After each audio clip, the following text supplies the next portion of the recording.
Em aulas anteriores a gente já viu um pouquinho sobre a estrutura, né, do formato ali Delta, né, nosso Delta Lake ali, a gente viu tudo sobre logs, aprendeu a ver as versões ali, aprendeu a restaurar as versões. Agora a gente vai aprender um pouquinho mais sobre otimização de dados, né, então a gente vai salvar no formato de Delta, já é uma otimização muito grande que você vai ganhar ali, e você vai ter a segurança dos dados, né, a acuracidade ali também, você vai conseguir ter tudo ali de você conseguir restaurar tudo aquilo que você precisa, né, para ter ali a segurança mesmo ali do seu banco de dados, das suas tabelas ali, bem tranquilo também. Mas dá para a gente otimizar ainda mais, né? Uma das formas de otimizar é você particionar as suas tabelas, no caso, ou particionar seus tipos de dados, né, nossa tabela Delta Lake. E aí a gente já viu um pouquinho mais sobre isso em aulas anteriores também. Eu vou só dar mais uma reforçada, dá para a gente fazer isso também, né, no formato Delta ali das nossas tabelas. E observação, né? Eu deixei sempre a observação. Sempre quando você for particionar, vê se realmente é necessário, né? Não adianta você sair particionando por um monte de coisas se na hora da consulta você vai consultar por outra, né? Então, basicamente seria o quê? Eu vou dividir esses dados aqui, eu tenho que mandar para regiões do Brasil diferentes. Então, eu vou particionar o quê? Por regiões. Por quê? Quando eu for fazer uma consulta em uma região específica, eu vou ter mais velocidade na leitura desses dados, né? Agora você vai particionar, sei lá, por data, sendo que às vezes você vai consultar a tabela toda, não vai resolver muita coisa, né? Por isso você tem que lembrar, né, das nossas aulas que a gente fez de particionamento, que eu falo um pouquinho mais sobre isso também, e também se é realmente necessário, se precisa, vai fazendo teste, ó. Eu fiz particionamento com isso, não funcionou muito bem, vai fazendo teste ali até chegar no modo ali mais avançado, no modo legal para você, tá bom? E aqui é tranquilo, eu peguei o mesmo comando que a gente fez na aula anterior, né? Spark.read.json, e aqui poderia ser CSV, poderia ser Avro, né? Poderia ser Parquet, poderia ser qualquer origem de dados ali. E aí com a nossa origem aqui, tranquilo, eu vou fazer o quê? Vou fazer uma escrita, vou ler, vou salvar, né? Write, quer dizer, eu vou fazer, vou salvar isso em algum formato. Então coloquei, ó, write.format delta, né? Coloquei aqui, ó, uma cláusula a mais do que a gente fez na aula anterior. Na aula anterior, só inseri isso aqui, né, em comparação com a aula anterior. Coloquei, ó, partition by. Então, lá no meu arquivo JSON, eu tenho uma coluna que chama UF, né? Quer dizer ali, estados, né? Que são ali estados do Brasil. No caso, eu vou fazer o particionamento por ela. Por quê? Depois eu vou conseguir fazer a otimização, né? Se eu selecionar ali por um estado, um F, né? Um estado ali diferente, eu vou conseguir trazer isso de um resultado mais rápido, né? Específico, quer dizer. E aqui embaixo é a mesma coisa, o módulo, né? Quer dizer, o overwrite ali, save as table, e eu coloquei um nome diferente. Eu coloquei ANAC underline particionado. Vamos dizer aqui, ó, data, na nossa database aqui eu não tenho nada, né? Só tenho particionado, não tem nada. Eu tenho apenas ANAC. Aqui também DBFS, vamos verificar, né? User, Hive, vamos verificar aqui no warehouse. Eu só tenho ANAC e o que a gente fez em aulas muito anteriores aí. E agora sim, eu vou rodar essa parte, vamos ver o que vai acontecer, se ele vai transcrever os dados pra gente, né? Agora você já carregou, né? Esse aqui demora um pouquinho mesmo, é tranquilo, só porque ele vai criar toda a nossa estrutura delta, né? Então, ele já carregou, eu posso fazer um select asterisco aqui, né? Da nossa nova tabela, select asterisco from ANAC particionado. Então, ele trouxe nossos dados. Se você passar o mouse aqui em cima também, você consegue ver uma coisa interessante, ó. Você consegue ver o caminho completo, né? O caminho completo, da forma de tabela, o tipo das colunas, e aí você consegue verificar várias coisas também. Mais umas curiosidades, né? Que vai aparecendo aí ao decorrer da aula que eu vou falando com vocês. Agora sim, ó, nosso ANAC particionado tá aqui, padrão, normal, né? Nada de muito, assim, exuberante, assustador, mas quando a gente vai ver lá nos nossos arquivos de log, né? Ele vai criar essas partições pra gente.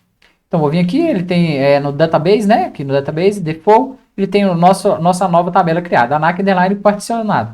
Se eu verificar aqui ó, no DBFS, vamos navegar no user Hive novamente, né? Vem aqui, ó, user Hive, warehouse. Agora eu tenho também ANAC particionado. Se eu abrir aqui, ó, vou abrir essa parte. E agora para vocês verem, eu tenho o Delta Log, né? Tem todo o nossos logs vão estar armazenados aqui. Mas eu tenho uma arquitetura de particionamento, foi pelo que eu escrevi lá, né? Então ele separou tudo pela coluna de UF. Poderia ser mais de uma partição, né? A gente já viu isso em aulas anteriores também. Não vou reforçar isso agora que a gente já passou por essa aula, por esse módulo aí também. Então o que eu tenho, ó, módulos particionados, né? Então por acaso, se eu precisar de enviar arquivos de um F específico, quando eu for fazer a consulta, ele vai ser mais rápido, né, do que se eu não tivesse feito ele não particionado. Então, basicamente, seria esse exemplo aqui, ó, select asterisco from, ANAC particionado, só que aqui, o F é igual a Minas, né, então vou deixar isso aqui para alguém de Minas. Então, preciso de pegar esses dados, tratar e deixar armazenado para alguém. Então, pra vocês verem, ele já carregou, né, e já vai rodar pra gente. Aí você pode fazer o teste, né, geralmente com 2.000 linhas, até 10.000 linhas, não vai fazer muita diferença, mas quando você tiver com um volume muito grande de dados, né, 1 GB de dados ali, mais de 3 milhões de linhas, 5, 10 milhões de linhas, que é basicamente que você vai trabalhar com o Big Data, né, e aí você vai ganhar muita performance nessa questão de consulta. Aqui ele já carregou rapidinho, né, mas são poucas linhas, mas se ele não tivesse também na medida do particionamento, você não ia ter esse resultado, né? Então a performance aqui já melhora bastante. Agora, igual eu falei, não adianta nada você particionar por um monte de coisas, né? E fazer a consulta aqui por uma coisa nada a ver do que você particionou. Então, muito atento a isso, né? Vai fazendo testes aí que você vai ser um profissional diferenciado, né? Por que de particionar? Precisa, não precisa? O que eu tenho? Qual que é as colunas que mais usam? E aí você vai verificando e fazendo os seus testes aí, tá bom? Aqui eu posso fazer também, né? Transações, eu vou deletar aqui, ó, particionado, quando o aeródromo de destino for igual a esse aqui. Só pra gente ver os logs lá funcionando também lá no nosso DBFS, né? Vou dar o Ctrl Enter para executar. Aqui eu posso fazer um describe, né, do history também. E assim que ele carregar, eu já executo isso aqui para a gente verificar as versões ali que a gente criou desse arquivo também. Ele já fez rapidinho, ele já mostrou que afetou, né, 23 linhas, quer dizer que eu deletei ali 23 linhas, né. Se eu vir aqui, ó, describe history, né, foi o comando que a gente passou lá em cima, pode ser maiúsculo ou minúsculo aqui também. Eu vou ter a descrição dessa nossa nova tabela, né. Então eu tenho a versão 0, que é o nosso create aqui, né, a gente criou a nossa tabela. Eu tenho aqui a versão número 1, que é o nosso delete, que foi o que a gente acabou de fazer agora. Se eu quiser restaurar, é tranquilo. Eu venho aqui e faço o restore da versão número 1 aqui, tá bom? Agora sim, ó, tudo tranquilo, a gente já aprendeu aqui. Vou verificar a última vez aqui, ó, o nosso delta log da nossa tabela de particionado, né? Aí a gente encerra essa aula e a gente vem falando um pouquinho mais sobre otimização de dados na próxima aula. Agora sim, ó, ANAC, né? Quer dizer, User, Hive, Warehouse, ANAC particionado. E aqui eu vou ver o delta log, que é a mesma coisa que a gente vai ver aqui na frente, né? Então eu tenho aqui, ó, a versão 0, que seria o create, né? E a versão 1 aqui, que está armazenado no nosso delete e deixou o nosso arquivo tudo bonitinho ali.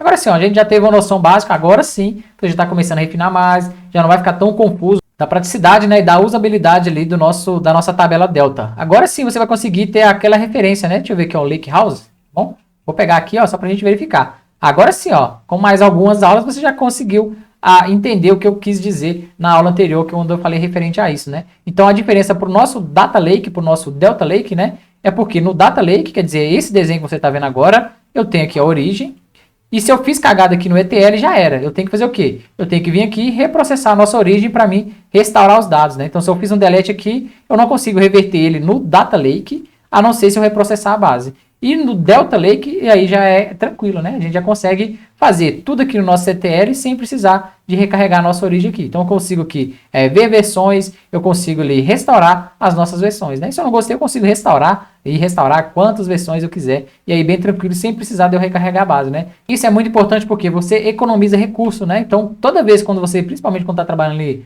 plataforma cloud ali, tudo que você faz gasta um recurso, né? Ou seja, memória do cluster, ou seja, um armazenamento, ou seja, ali você processando, né, no ambiente que você esteja, no caso ali o Databricks, né, ele demora ali para processar. Então, por que você vai fazer a ingestão dos dados de novo, né? Vamos supor que seja ali 3 milhões de linhas. Você não precisa de fazer a ingestão dele de novo, você consegue restaurar apenas fazendo o nosso comando aqui, né? Imagina, você ter que, toda vez que fizer uma cagadinha, reprocessar 3, 6 milhões de linhas. Não precisa mais.